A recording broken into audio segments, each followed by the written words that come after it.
दोस्तों हम लोग एनसीईआरटी का एमसीक्यू सीरीज कर रहे हैं और ये दोस्तों हम लोग शुरू कर रहे थे पॉलिटी से। तो आज हम पॉलिटी का दूसरा चैप्टर देखेंगे दोस्तों। दूसरे चैप्टर से क्वेश्चन आंसर कर देंगे। देखिए दोस्तों, पहला क्वेश्चन है कि अंग्रेजों ने देशी रियासतों के शासकों को किस देश में अपनी रियासत का विलय करने की आज़ादी दी थी। ऑप्शन है भारत, पाकिस्तान, ए और बी दोनों, या दोनों में से कोई नहीं। तो हमारा आंसर हो जाएगा ए और बी दोनों, भारत और पाकिस्तान दोनों हो जाएगा, ऑप्शन नंबर सी। थोड़ा इसका एक्सप्लेनेशन देख लेते हैं। देखिए, विभाजन से जुड़ी हिंसा में सीमा के दोनों तरफ कम से कम 10 लाख लोग मारे जा चुके थे। एक बड़ी समस्या और भी थी कि अंग्रेजों ने देशी रियासतों के शासकों को यह आज़ादी दे दी थी कि वे भारत या पाकिस्तान जिसमें इच्छा हो अपनी रियासत का विलय कर दे, यहाँ स्वतंत्र रहे। इन रियासतों का विलय मुश्किल और अनिश्चय भरा काम था। चलिए आगे क्वेश्चन देखते हैं। भारतीय संविधान के निर्माता निम्न में से कौन थे। तो भारतीय थे दोस्तों। भारतीय संविधान का निर्माता एवं संविधान सभा द्वारा किया गया था, जिसमें भारतीय नेताओं और विद्वानों का प्रतिनिधित्व था। चलिए आगे बढ़ते हैं। मोतीलाल नेहरू और कांग्रेस की 8 अन्य नेताओं ने भारत का संविधान निम्न में से कब लिखा था। ये लिखा था 1928 में लिखा था। तो वर्ष 1928 में मोतीलाल नेहरू और कांग्रेस के 8 अन्य नेताओं ने भारत का एक संविधान लिखा था। वर्ष 1931 में कराची में हुए भारतीय राष्ट्रीय कांग्रेस के अधिवेशन में एक प्रस्ताव में यह रूपरेखा रखी गई थी कि आज़ादी भारत का संविधान कैसा होगा, आज़ाद भारत का संविधान कैसा होगा। चलिए आगे क्वेश्चन है, कांग्रेस के किस अधिवेशन में आज़ाद भारत के संविधान की रूपरेखा रखी गई थी। ये 1931 का अधिवेशन में दोस्तों। चलिए आगे बढ़ते हैं। अगला प्रश्न है, निम्नलिखित में से किस दस्तावेज में स्वतंत्र भारत के संविधान में नागरिकों की रक्षा की बात कही गई थी। तो सार्वभौम वयस्क मताधिकार की, स्वतंत्रता और समानता के अधिकार की, अल्पसंख्यकों के अधिकार की, इन तीनों के बारे में कहा गया था। हमारा ऑप्शन नंबर डी उपयुक्त सभी हो जाएगा। नेक्स्ट क्वेश्चन है, निम्नलिखित कथनों में से कौन सा कथन सही नहीं है, सही है। इसमें से कौन सा कथन सही है। पहला कह रहा है संविधान की रक्षा करने वाले कुछ बुनियादी मूल्यों पर सभी नेताओं की सहमति बन चुकी थी। दूसरा कह रहा, औपनिवेशिक शासन की राजनीतिक संस्थाओं को जानने समझने से नई राजनीतिक संस्थाओं का स्वरूप तय करने में मदद मिली। तो हमारा उत्तर हो जाएगा ऑप्शन नंबर सी, ए और बी दोनों हो जाएगा। ए और बी दोनों दोनों सही है दोस्तों कथन। चलिए आगे क्वेश्चन है, किस वर्ष के बाद पूरे ब्रिटिश शासन वाले भारत में प्रादेशिक असेंबलियों के लिए चुनाव कराए गए थे। तो 1937 में दोस्तों, ऑप्शन नंबर सी हो जाएगा। तो अंग्रेजी हुकूमत ने बहुत कम लोगों का वोट का अधिकार दिया था।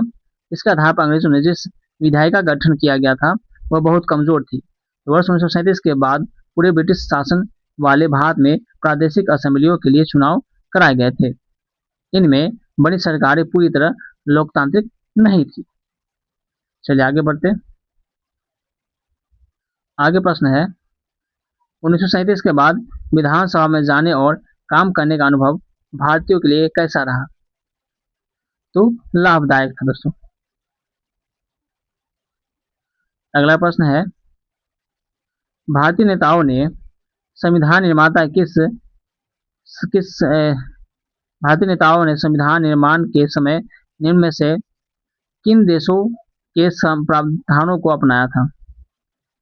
तो फ्रांस और अमेरिका, रूस और अमेरिका, ब्रिटेन और रूस, इन सभी से अपनाया गया था दोस्तों। ऑप्शन नंबर डी हमारा राइट आंसर हो जाएगा। अगला प्रश्न है, भारतीय संविधान सभा के लिए चुनाव निम्न में से किस वर्ष हुए थे। तो जुलाई 1946 में हुआ था, जुलाई 1946। अगला प्रश्न है, भारतीय संविधान लिखने वाली सभा में कुल कितने सदस्य थे। तो 299 सदस्य थे। चलिए आगे प्रश्न है,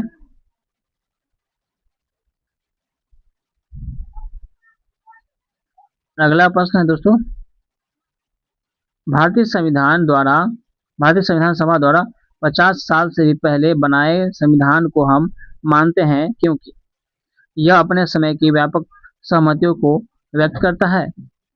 यह सभी सामूहिक समूह या राजनीतिक दलों द्वारा स्वीकार्य है। संविधान सभा के सदस्य भारतीय लोगों का प्रतिनिधित्व कर रही थी। और ऑप्शन डी है उपयुक्त सभी। हमारा राइट आंसर हो जाएगा उपयुक्त सभी हो जाएगा। यह सभी ऑप्शन तीनों जो है सही है। चलिए आगे क्वेश्चन है, संविधान सभा का चुनाव देश के लोगों ने किस ढंग से किया था?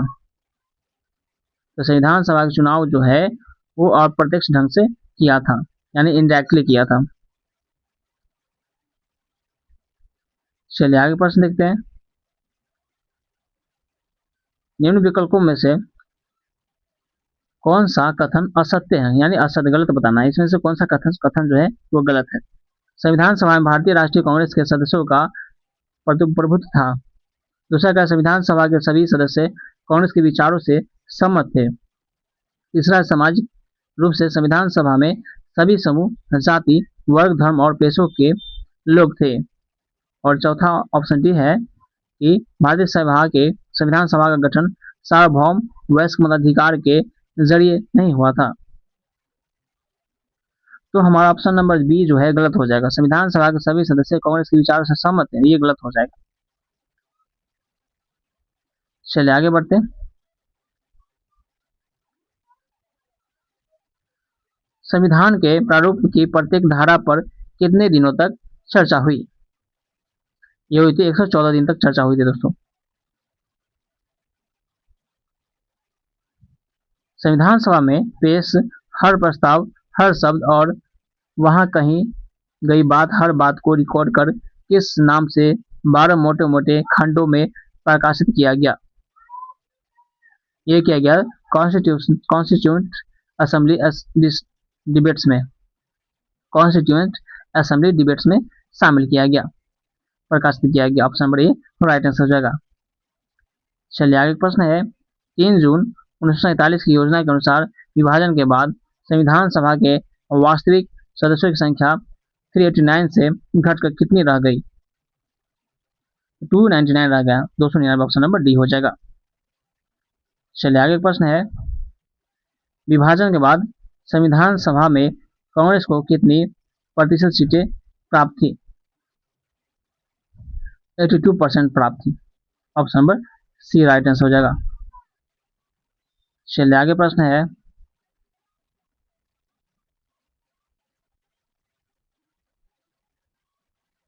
संविधान सभा सदस्यों ने पूरे देश के हित को ध्यान में रखकर विचार विमर्श किया, उनमें किन मामलों में मतभेद था? भारत में शासन प्रणाली केंद्रीकृत होनी चाहिए या विकेंद्रीकृत? राज्यों के बीच संबंध कैसे होने चाहिए? संविधान को संपत्ति के अधिकारों की रक्षा करनी चाहिए। ये ऑप्शन नंबर डी उपयुक्त सभी हो जाएगा।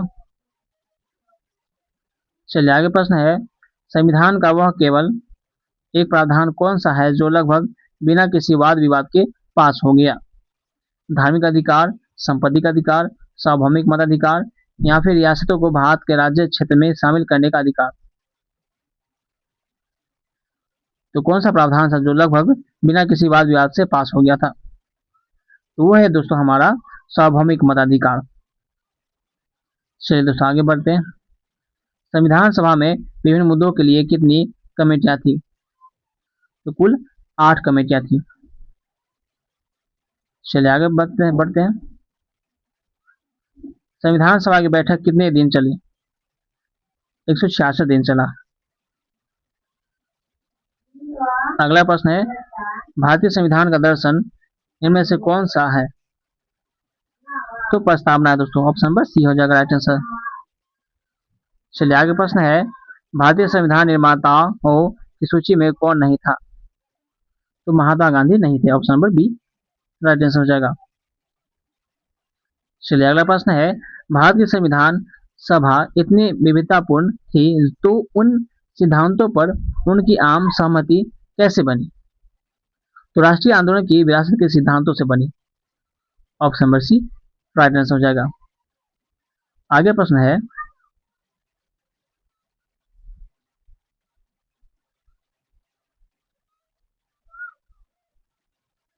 भारतीय राष्ट्रीय कांग्रेस से जिन सिद्धांतों को संविधान सभा में लाया गया उसका सर्वोत्तम सारांश हमें कहाँ मिलता है?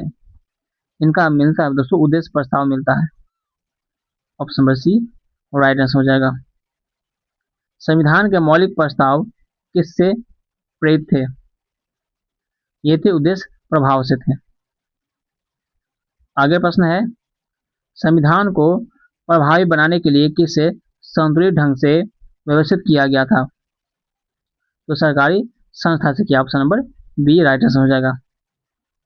अगला प्रश्न है, संविधान सभा ने किस व्यवस्था को स्वीकार किया? संसदीय और संघात्मक व्यवस्था को स्वीकार किया था। Option number C right answer हो जाएगा। चलिए आगे प्रश्न है, शासकीय संस्थाओं की सर्वाधिक संतुलित व्यवस्था से स्थापित करने में दूसरे देशों से अनेक प्रावधानों को चुराया गया था। कथन सत्य है या असत्य है? ये कथन असत्य है दोस्तों। चलिए आगे बढ़ते हैं, तो इनके बारे में जान लेते हैं डिटेल।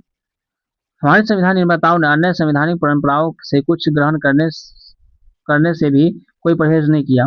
यह उसके व्यापक ज्ञान का प्रमाण है कि उन्होंने किसी भी ऐसे बौद्धिक तर्क या ऐतिहासिक उदाहरण की अनदेखी नहीं की जो उनके कार्य को संपन्न करने के लिए जरूरी था। अतः उन्होंने विभिन्न देशों से उनके अनेक प्रावधानों को भी लिया, लेकिन उन विचारों को लेना कोई नक्सली मानसिकता का परिणाम नहीं था, बल्कि बात इससे बिल्कुल अलग थी। संविधान के प्रत्येक प्रावधानों को इस आधार पर उचित सिद्ध करना था कि वह भारत का समस्याओं और आशाओं के अनुरूप है। यह भारत का सौभाग्य ही था कि हमारी संविधान सभा ने संकुचित दृष्टिकोण छोड़कर संपूर्ण विश्व से सर्वोत्तम चीजों को ग्रहण किया और उन्हें अपना बना लिया। चलिए आगे प्रश्न देखते हैं, सरकार के संसदीय स्वरूप को किस देश के संविधान से भारतीय संविधान में अपनाया गया? यह अपनाया गया ब्रिटेन से। अगला प्रश्न है, संसदीय शासन प्रणाली में कार्यपालिका किसके प्रति उत्तरदायी होती है? यह होती है विधायिका के प्रति होती है। आगे प्रश्न देखते हैं,